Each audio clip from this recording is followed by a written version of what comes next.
Good morning, everyone. Welcome back to the Carter James Ranch. Sunday morning, we're getting a second bout of summer here. Going to be about 97 degrees today for September 18th, which it's going to be hot. So as you can see, I'm out here sweating. So today's topic is we're going to be talking a little bit about, is rotational grazing worth it? I'm going to show you what I've had to do to set up my longest paddock here, and show you actually how long sometimes it takes to move the cattle. We'll see how willingly they come. Come on. Woo, woo, woo, woo. So this is the hairiest lane I have to build when we go to the other side of the dam. Sometimes they'll kind of wonder what we're doing. Just takes one of them to get going. Looks like it's going to be Socks this time. Socks will be leading us down.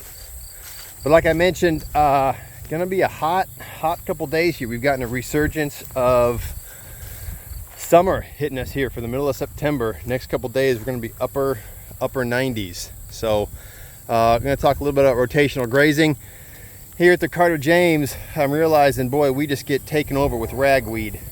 Two types of ragweed. You've got regular ragweed, which is smaller, and then you've got this plant right here, which is larger ragweed, which the cattle will actually eat. They'll actually eat the tips of it and eat down some of the stem. But today we're moving them. We're going to try to outrun the flies. Pretty bad fly load here, and we've lost a lot of our tree swallows. They've started migrating already, so they've left. But with the temperatures kicking back up again, we're going to have heavy fly load, so we're going to try to outrun the flies with this rotation. The cattle love eating leaves. This is sometimes a slower rotation because there's lots of forage that grows down here. I've actually never let the cattle in on this slope where all these trees are. There's lots of rocks, and I'd like to get it cleared out a little bit with some of the trees so it's not so brushy. But here we are, all the cattle have gotten into the lane. Let's go. Let's go. Sometimes they go quick, sometimes they go slow, sometimes it's both. We'll go in spurts. But one thing I have learned with building these alleyways, once I get to the end of it and they get in their paddock, I have to get it shut off. Otherwise, sometimes they'll come charging back down the alleyway. They can get a little excited. But I do want to talk today about, is rotational grazing worth it? And overall, the answer is yes. It is a lot more work than traditional grazing. Traditional grazing, when I say that, I mean just letting your cows out into a pasture, or just having a couple pastures and maybe rotating them every week, every couple weeks, once a month. Here what we do, we try to rotate them sometimes once a day, sometimes twice a day, or sometimes once every other day. Just kind of depends on what my schedule is, and if I have the time, or if I'm needing my wife to do it. If I'm needing Jamie to do it, I try to make it so it's real simple. I'm not sure. We got a log jam here. But as you can see, we get a lot of ragweed growing up here, which it's good cattle feed, but it also chokes out the sunlight from getting down below to where all the grass is. And if it gets too thick, then the grass is not going to get the sunlight and it's not going to grow. So over here, it's a real shady part of the ranch. We just got these huge trees. So part of our project in the spring was starting to clear out trees over on that side of the hill. I'd like to clear out some of these smaller ones. Obviously big monsters like this will stay. We may need to get some of these limbs trimmed, but boy, these trees have been here for a long time. So here you go, you can see them down there. They're getting a little anxious. They start trotting. Only takes one of them. Only takes one of them to realize where we're going.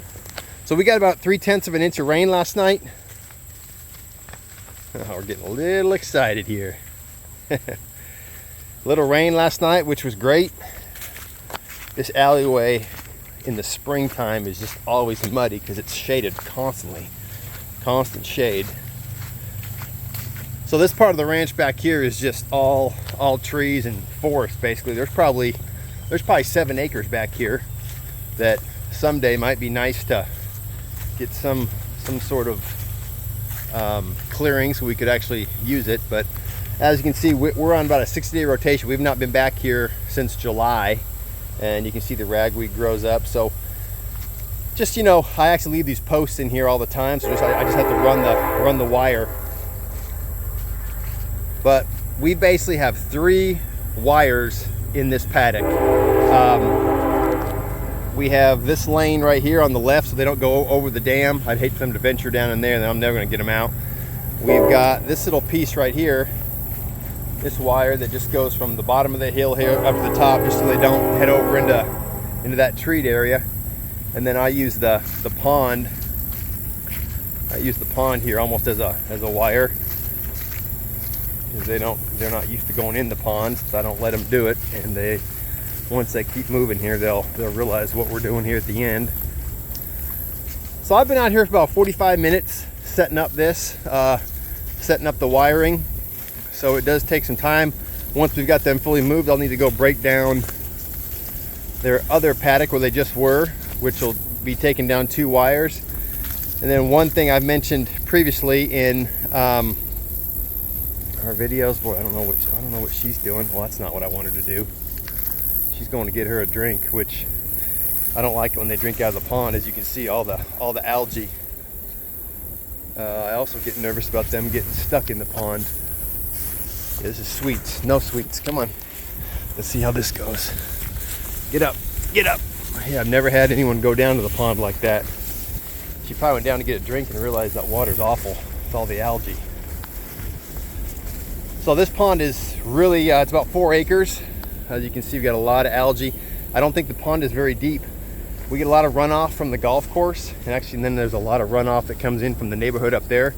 This pond was built in 1950, so it's been around for a long time, and I think there's just probably a lot of dirt and silt that's come in. So like I mentioned, this is our longest alley that we have to do when we rotate the cattle back here to the other side of the pond. This area back here previously has not been grazed very much, because the property was, the cattle were allowed to go wherever they wanted to, and so they just never rotated around to this back side very often. I mean, if you could stay over there and just walk down to that side of the pond, the other owner had them drinking out of the pond. So yeah, now that they've all made it over here, I kind of set this reel up. Sorry, it's gonna get a little squirrely for a minute. Trying to do this one hand is not very good.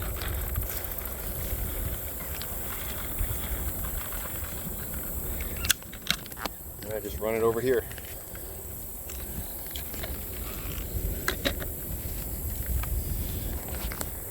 Sorry about that. But yeah, so now they're in here. So that's a rotation. Let's run rotation here to the back side of the dam, and then we will continue moving through this pasture, and then over there, and then when we come back, we'll have to come back this way. I did try to move them across that end of the pond one time, and it scared me enough, as I thought I was going to get one of them stuck. They sunk down about 2.5 feet into the mud, and I thought to myself, you know, it's just not worth the risk of possibly getting one stuck. So back here we've got ragweed popping up. One thing I am interested in the rotational grazing, we've got a lot of this brush back here. Now over time, since we've had the cattle, they've been back here 3 or 4 times, I tend to put their water in this brush. The cattle knock it down. This brush is slowly thinning out. Now it's starting to die off now since it's in the fall, but it's starting to slowly kind of thin out, which is great because we can have things like this grow. Red clover, all the grasses. So you can see we got a lot of little tree shoots that we need to clip here. A lot of pasture management that needs to happen. The one thing that is for sure though, I have realized, I need to plant more hooves on our rotational grazing. We need more animals to have more impact on the ground, not only eating it down, but trampling to get rid of these species that we don't want to take over the pasture. So is rotational grazing worth it? The results are absolutely. Long term, in the short term, it's a tremendous amount more work, you know, rotating them. I do know that there are folks who have permanent fencing and permanent paddocks, and you just open a gate and do that, and that is sweet. You still get the results of the rotational grazing with not having to do all this temporary setup and takedown of the fence.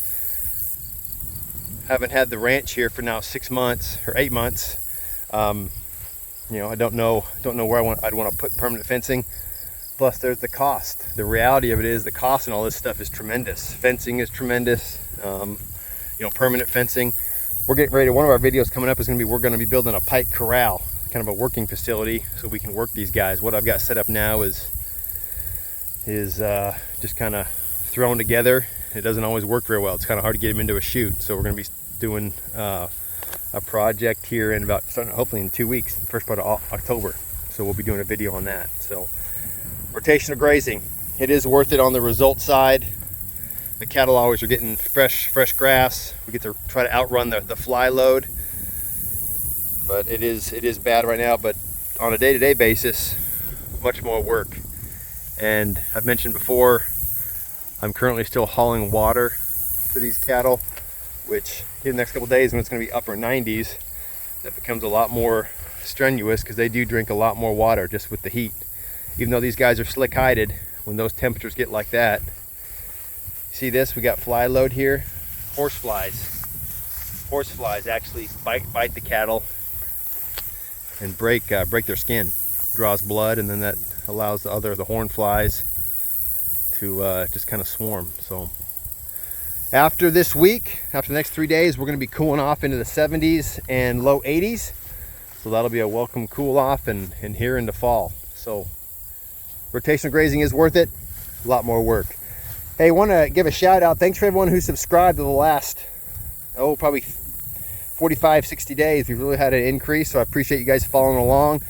I'm new into ranching. We got the cattle going. We have just a handful of sheep. This is a property that we want to continue to clean up. As you can see, I'm getting a little blinded, but we started clearing a bunch of trees over there. I'd like to clear some of these smaller trees to open that up so you can actually see that hill. That'd be a nice sight from over here. See some livestock on that hill. I know these neighbors over here would probably enjoy that view. Clean up the pond. You know, we probably are going to treat the pond next year a little bit just to try to keep this algae away, just keep the water cleaner.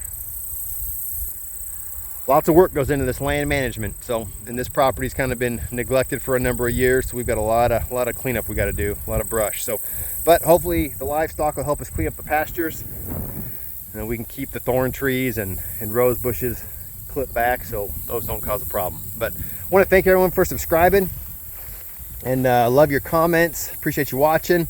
Hope you guys have a great day, and God bless.